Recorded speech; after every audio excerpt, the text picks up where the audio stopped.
Hello everyone and welcome back to the channel.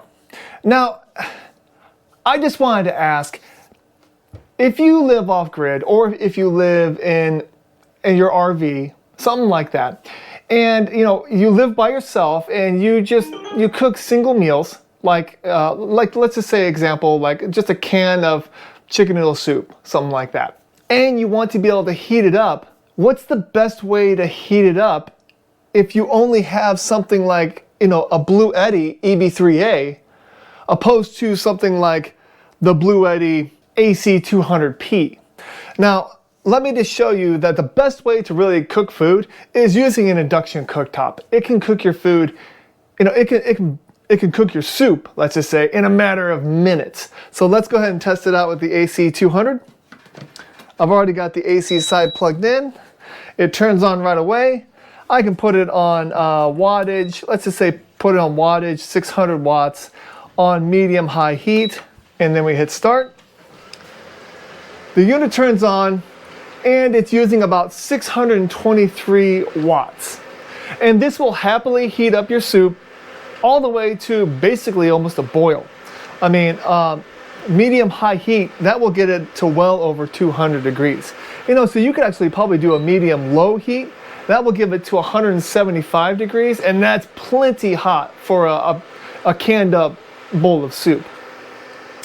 And the AC200 runs it just fine. But let's try it on the EB3A. Okay, unplug it from here. Plug it into the EB3A. As you can see, it turns on. Let's go ahead and set it to 600 watts, and we'll do a medium low because that's 175 degrees.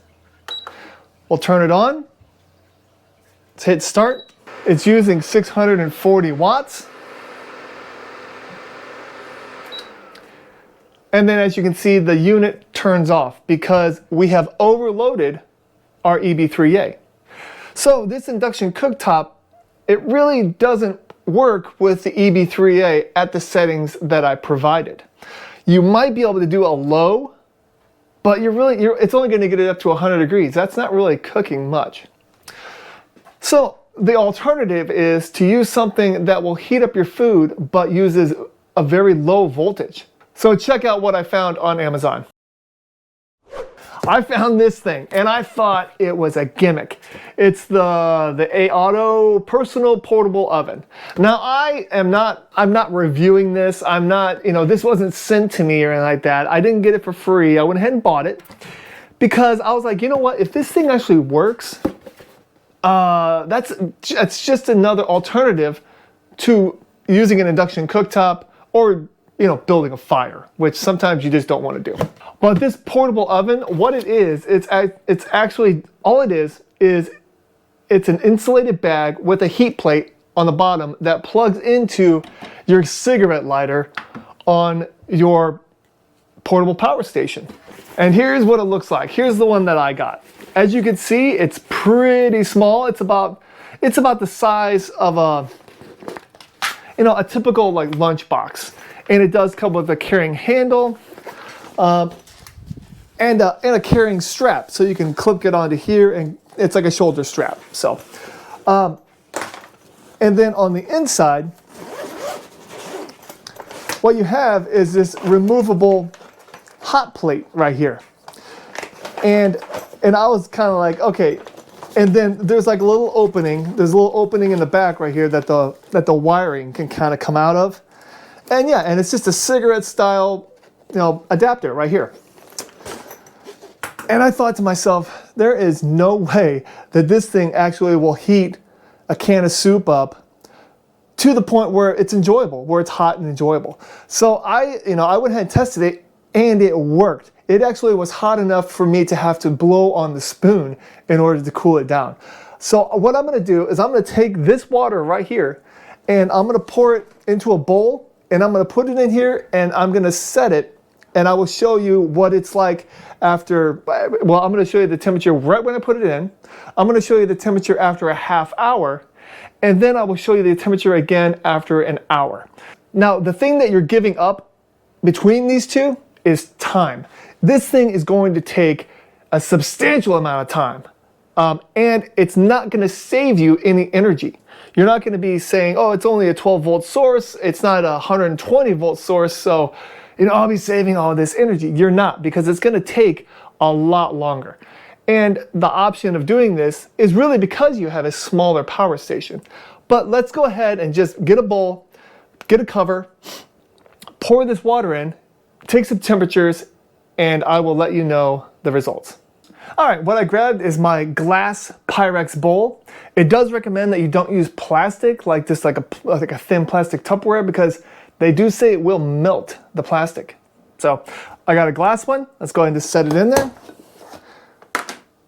Take this water, and hopefully I can just pour it in without any issue.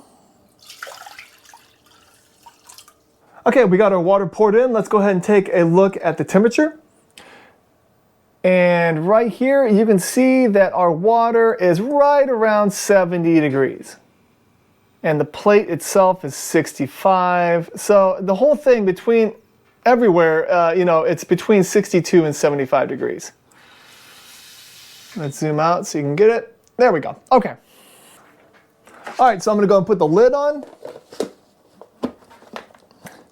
Zip this guy up and plug it in.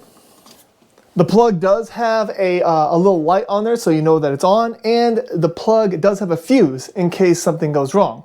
You can also see that our Bluetti is at 50%, so hopefully we don't use that entire 50% before this gets up to, maybe 150, 160 degrees. So I will set a timer and I'll come back in a half hour to see what the temperature's at. All right, well, it's been a half hour, so let's go ahead and open this up and see what our temperatures are. Let's open up the thermal camera and check it out right now. And we can see that the outer is right around 90 degrees right here on this corner. Let's move this out of the way. Yeah, I'm looking at a high of 90 on the outside. So let's go ahead and unzip it.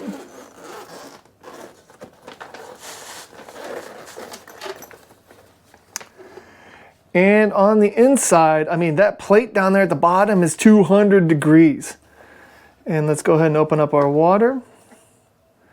And our water is looking right around 117 degrees. So that's after about a half hour. So let's go ahead and quickly close it back up. Zip it up. And we'll leave the timer running. And we will see what the water's at in 1 hour. After a half hour, we are down to 37% on our Bluetti. So in another half hour, we'll probably be down to about 23 to 24%, hopefully. All right, well, it's been a little bit over an hour, so let's go ahead and open this up and see what our temperature is. Okay, let's move this out of the way. Got our thermal camera on. We can see that the outer temperature of the bag is around 93 degrees. Let's go and unzip it. All right, the internal, you can see that the lid is at 141. The plate at the bottom is 214. And then if we open it up and our water, there's actually bubbles at the bottom.